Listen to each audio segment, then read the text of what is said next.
Hi, ಎಲ್ರಿಗೂ ನಮಸ್ಕಾರ. ಪಯಣ ಮುರುಡೇಶ್ವರ ತುಂಬ ಚೆನ್ನಾಗಿದೆ ಜಾಗ. ಸಮುದ್ರ, ದೇವಸ್ಥಾನ, ಆ ಸುತ್ತಮುತ್ತಲಿನ ವಾತಾವರಣ ಭಾಳ ಚೆನ್ನಾಗಿದೆ. ಮಕ್ಕಳ ಜೊತೆ, ಫ್ಯಾಮಿಲಿ ಜೊತೆ, ಮಕ್ಕಳ ಜೊತೆ ಹೋಗ್ಬಿಟ್ರಂತೂ ಮಕ್ಕಳಿಗೆ ಅದೇ ಸ್ವರ್ಗ. ಕುಣಿದು ಕುಪ್ಪಳಿಸ್ಬಿಡ್ತಾರೆ. ಆ ನೀರೆಲ್ಲ ಅವ್ರಿಗೆ ಎಷ್ಟು ಆಟ ಆಡಿದ್ರೂ ಸಾಲೋದಿಲ್ಲ.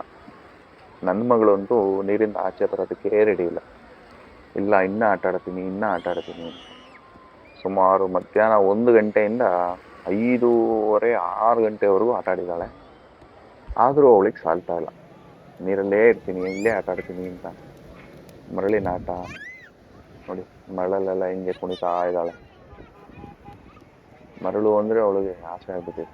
ಈಗ್ಲೂ ಪ್ರತಿದಿನ ಕೇಳ್ತಾಳೆ, ಅಪ್ಪ ನಡಿ ಸಮುದ್ರಕ್ಕೆ ಹೋಗೋಣ, ಬೀಚ್ಗೆ ಹೋಗೋಣ ಅಂತ.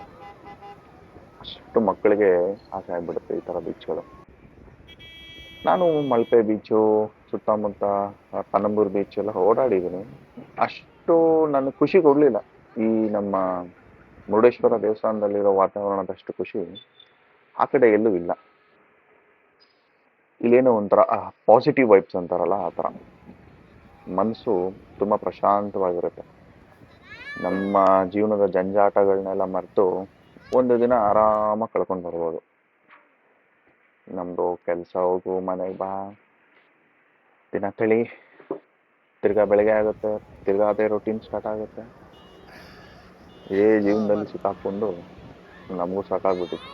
ಸೊ ಹಂಗಾಗಿ ನಾನು ಯಾವತ್ತೂ ಹೋಗಿರಲಿಲ್ಲ. ಇದೇ ಮೊದಲನೇ ಬಾರಿ ಕೂಡ ಹೋಗಿದ್ದು.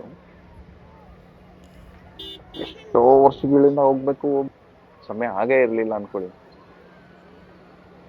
ಈಗ ಏನೋ ಸಡನ್ ಆಗಿ ನನ್ನ ಮಗಳು ಬೀಚ್ ಅಂತ ಇದ್ಲು ಅಂದ್ಬಿಟ್ಟು, ಸರಿ ಹೆಂಗೂ ಹೋಗ್ಬೇಕು ಅಂತಿದ್ವಲ್ಲ ಅಂದ್ಬಿಟ್ಟು ಅಲ್ಲಿಗೆ ಹೋದ್ವಿ.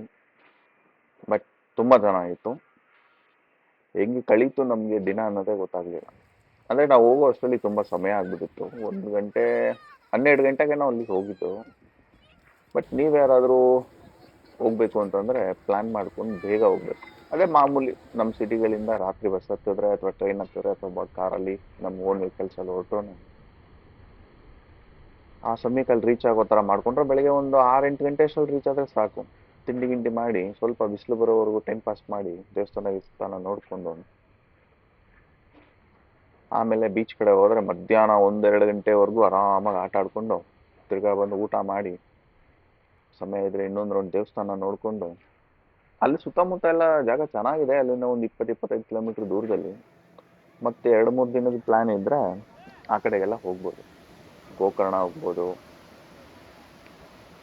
ಗೋಕರ್ಣದಲ್ಲೂ ಬೀಚೇ, ಬಟ್ ಅದು ಒಂಥರ ಬೇರೆ ವಾತಾವರಣ, ಅದು ಚೆನ್ನಾಗಿದೆ. ನನಗೆ ಅನಿಸೋ ಪ್ರಕಾರವಾಗಿ ಎಲ್ಲ 1-2 ದಿನದ ಸಮಯ ಮಾಡ್ಕೊಂಡು ಬಂದರೆ ಸುತ್ತಮುತ್ತಲಿನ ಜಾಗನೆಲ್ಲ ನೋಡಿಕೊಂಡು ಖುಷಿಯಾಗಿ ಹೋಗ್ಬೋದು. ಏನಂತೀರಾ?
ರೆಡ್